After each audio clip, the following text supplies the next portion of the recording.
Bueno, por orden de sucesión estamos hablando, podría ser el primer designado, pero vamos a ver con relación a este tema, qué es lo que está pasando. Estoy esta noche con el doctor Israel Centellas, que es el presidente del Colegio de Abogados de Bolivia. Bienvenido, doctor. Muy buenas noches, gracias por la cobertura. En realidad sí, hemos hecho un análisis nosotros del tema y obviamente estamos atentos a lo que nos puedas consultar. Muy bien, gracias. También está con nosotros el doctor Eduardo Maldonado, ex senador a la vez. ¿Cómo está? Bienvenido. Miriam, buenas noches. Un saludo cordial al país desde Potosí. Un saludo también al doctor Centellas. A ver, doctor Centellas, hay dos preguntas que quiero hacerle. ¿Evo Morales puede o no puede ser candidato a senador? ¿Debe o no debe ser candidato a senador? Estoy hablando de dos cosas que son totalmente diferentes. Mi respuesta va a ser contundente, pero apoyada en la Constitución Política del Estado.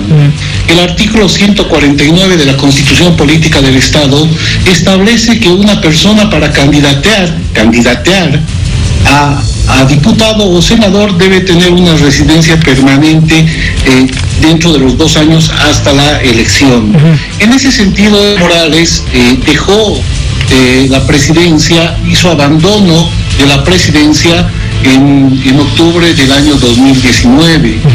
Es más, ha empezado a tener residencia en México en primera instancia a través del asilo que ha conseguido y posteriormente tiene residencia permanente en Argentina. No puede haber dualidad de residencia, o sea, no puede ser residente permanente en Argentina y residente permanente en Bolivia. No podrías tener esa doble calidad y mucho más si tiene esa calidad de asilado y no sé si ya le han dado el refugio como tal. En ese entendido, no cumpliría con lo que establece el artículo 149 de la Constitución Política del Estado y conforme prevé esta Constitución no debería ser habilitado. Es decir, el órgano electoral plurinacional, en base a su instancia máxima, que es el Tribunal Supremo Electoral, después de haber analizado los documentos de Evo Morales, lo ha inhabilitado y esa inhabilitación era inapelable, no tenía la posibilidad de apelarse como tal. Se ha acudido a esta vía constitucional, corresponde porque ninguna persona se le puede negar ese derecho que tiene para ver si se está vulnerando o violando algún derecho. Sin embargo, no corresponde. En estricto apego a la Constitución Política del Estado, Evo Morales no debería ser candidato para senador. A ver, doctor Maldonado, bajo esta misma lógica y en torno a lo que ya habíamos escuchado justamente el día que pasó esto, aquí es muy claro lo que dice la Constitución Política del Estado, ¿no es cierto?, con el tema de la residencia. 2 años para que uno pueda candidatear, ¿verdad? Aquí no tiene que entrar en juego ninguna otra situación de cómo salió o no salió, qué fue lo que dijo, lo que no dijo, en fin. ¿Usted qué me dice de esto? Es así, Miriam. Por mandato expreso del artículo 149 constitucional, uno de los requisitos para poder acceder como candidato a la Asamblea Legislativa Plurinacional, indistintamente en cualquiera de las cámaras, la de senadores o de diputados, supone también el cumplimiento del requisito de la residencia permanente por 2 años previos a la fecha de realización de las elecciones. En el caso concreto del expresidente Evo Morales Ayma, él ya se encuentra más de 9 meses fuera del país. Y esto es de conocimiento público, porque él ha salido, primero se dijo en condición de asilado, de refugiado, primero a México, luego a la Argentina, y por lo tanto no podría eludir el cumplimiento de un mandato expreso de la Constitución Política del Estado. Es precisamente en cumplimiento de ese mandato constitucional que la Sala Plena del Tribunal Supremo Electoral, como máxima instancia del órgano electoral plurinacional del país, inhabilita en una primera instancia la candidatura de Evo Morales como candidato a senador por el departamento de Cochabamba. Efectivamente, él tiene todo el derecho de acudir a todas las instancias, incluidas las jurisdiccionales, para hacer prevalecer sus derechos en el caso de que estos fuesen conculcados. Y es en esa dimensión que se podría entender que él acude a un tribunal de garantías. Sin embargo, está claro que las autoridades jurisdiccionales que componen dicho tribunal debiesen obrar en consecuencia en respeto a la norma fundamental del Estado.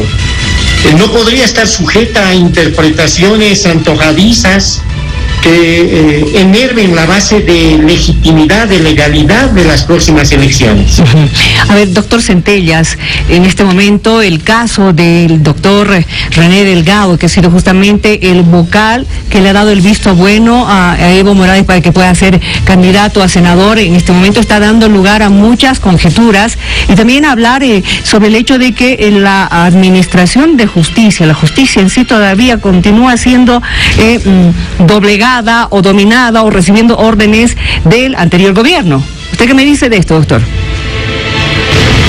Mire, yo tengo una susceptibilidad. El artículo 36, numeral 7 del Código Procesal Constitucional establece que una vez de que se inicia la audiencia de acción de amparo constitucional, no puede suspenderse por ningún motivo, En este caso, estamos llegando a generar mucha susceptibilidad de parte de la sociedad, claro, por no haber cumplido con la norma, por no haber cumplido con la ley.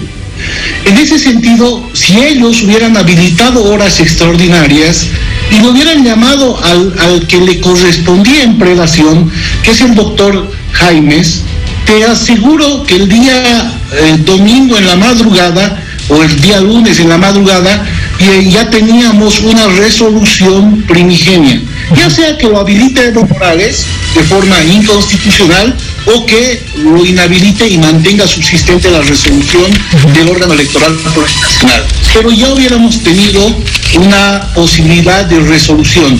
Las mismas autoridades han entrabado este tema, están poniendo en tela de juicio su propia credibilidad de ellos, justamente por no cumplir con un mandato que establece el Código Procesal Constitucional. Hubiéramos habilitado y a las 5 de la mañana hubieran sacado la resolución y te aseguro que todo este embrollo no lo estaríamos hablando y estaríamos debatiendo sobre la resolución que ya se hubiera sacado. Ahora, doctor Maldonado, en las últimas horas la senadora Rebeca Delgado ha presentado una demanda en contra, o la ex senadora en este caso, en contra de René Delgado, lo ha acusado acerca de prevaricato, incumplimiento de derechos, encubrimiento y también resoluciones contrarias a la ley. ¿Qué es lo que habría pasado con este vocal? Porque también se está hablando, y se lo está publicando, de que habría recibido determinada presión. No existe duda alguna de que fuertes segmentos del aparateje estatal del país todavía funcionan a control remoto desde Buenos Aires y particularmente varios de estos segmentos de la institucionalidad estatal del Estado del país son precisamente del órgano judicial. Le agradezco la pregunta, Miriam, porque me permite aclarar lo siguiente además. A propósito de este amparo constitucional interpuesto por el expresidente Evo Morales, ha surgido la pregunta si se pudiese encontrar alguna similitud con lo sucedido hace 5 años atrás, cuando la entonces diputada Rebeca Delgado Burgoa y el entonces senador Eduardo Maldonado y Porre fueron inhabilitados en sus pretensiones de candidatear en las elecciones subnacionales del año 2015. Yo debo señalar enfáticamente de que se trata de casos diferentes. En el caso de Rebeca Delgado y Eduardo Maldonado, habíamos concluido nuestra gestión parlamentaria y pretendíamos una candidatura en las elecciones municipales. En el caso de Evo Morales, él pretende ingresar al órgano legislativo como candidato a senador. Por otra parte, en el caso de Rebeca Delgado y Eduardo Maldonado, se conculcaron nuestros derechos políticos y se nos negó justicia, primero por una circular administrativa del Tribunal Supremo Electoral, pero además en esta circular, que de por sí ya era arbitraria y discrecional, se insertaba perversamente un elemento de discrecionalidad y de discriminación. Se decía que los parlamentarios, los asambleístas cesantes, podían candidatear para gobernadores y asambleístas departamentales, pero no para alcaldes o concejales munícipes. Y se esgrimía como argumento el hecho de que no se había cumplido la radicatoria de 2 años en sus circunscripciones a las cuales se pretendía postular. Todo parlamentario, todo asambleísta cumple sus funciones en la sede de gobierno en la ciudad de La Paz por mandato expreso de sus electores, y se dispone de la figura de las semanas regionales, que por reglamentos camarales dispone que todo asambleísta titular debe permitir que sus suplentes una semana cada mes ejerzan el mandato legislativo mientras los titulares retornan a sus lugares de origen.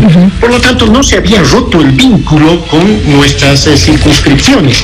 En el caso de Evo Morales es completamente diferente. Él ha roto el vínculo no solo con la circunscripción a la que pretende representar, el departamento de Cochabamba, sino con todo el territorio nacional al salir fuera de Bolivia, hace más de 9 meses. Entonces, estamos hablando de 2 casos completamente diferentes, ¿no? En el caso de Rebeca Delgado y Eduardo Maldonado, existen 2 dictámenes del Comité Internacional de Derechos Humanos de la Organización de Naciones Unidas. Ya van a ser más de 2 años en realidad que se tienen esos dictámenes, y no ha habido la más mínima voluntad política ni del anterior gobierno y tampoco, curiosamente, del actual, por reparar integralmente los daños infringidos en ese momento con la vulneración de nuestros derechos políticos y la negación de justicia. Un elemento adicional que yo quisiera añadir: ¿por qué digo negación de justicia?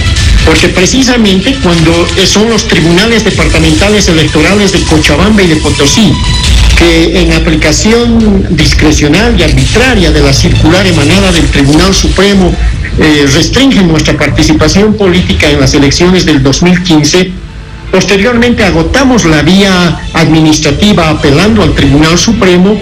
Este ratifica la decisión de sus tribunales departamentales. Acudimos a la vía del amparo constitucional, y cuando en el ordenamiento jurídico se establece que estas audiencias, por ser de carácter urgente, perentorio, deberían celebrarse en 48 horas, en el caso mío, la audiencia de amparo constitucional se celebró 33 días después, y en el caso de la doctora Delgado, inclusive algunas semanas más, es decir, casi 2 meses después.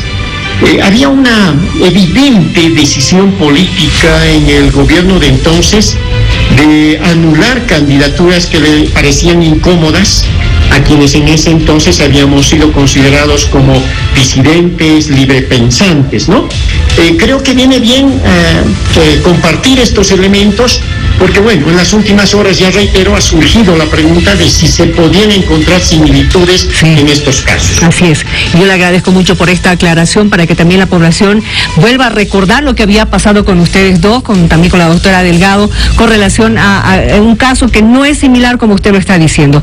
Ahora, doctor Centellas, también don Carlos Mesa ha mencionado la ley 1104 con relación a esto del vocal dirimidor.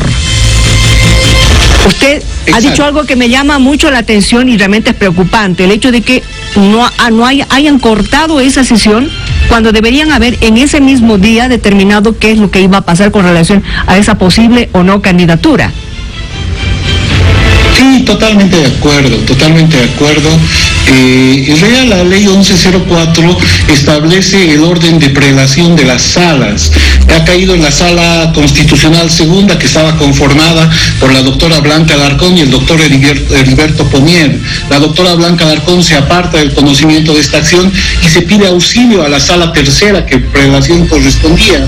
Asume el doctor René Delgado, porque no le ha sido sorteado al doctor René Delgado, y ahí es donde surge 2 votos, un voto a favor y un voto en contra, y se necesita un tercero, un vocal dirimidor y un tercero imparcial. Entonces tiene que ser el segundo de la sala constitucional tercera, que es el doctor Alfredo Jaimes. En el caso que el doctor Alfredo Jaimes se excuse, digamos, en el supuesto, va a tener que ir a la sala constitucional cuarta, donde está el doctor Rubén Ramírez y la doctora Minosca Vera, y si no ellos mismos se excusan, irá a la sala primera, donde está Israel Campero y la doctora Miriam Aguilar. O sea, Una vez de que terminen las salas constitucionales, tendrá que ir a las salas penales, a las salas civiles y así sucesivamente dentro de lo que es el Tribunal Departamental de Justicia.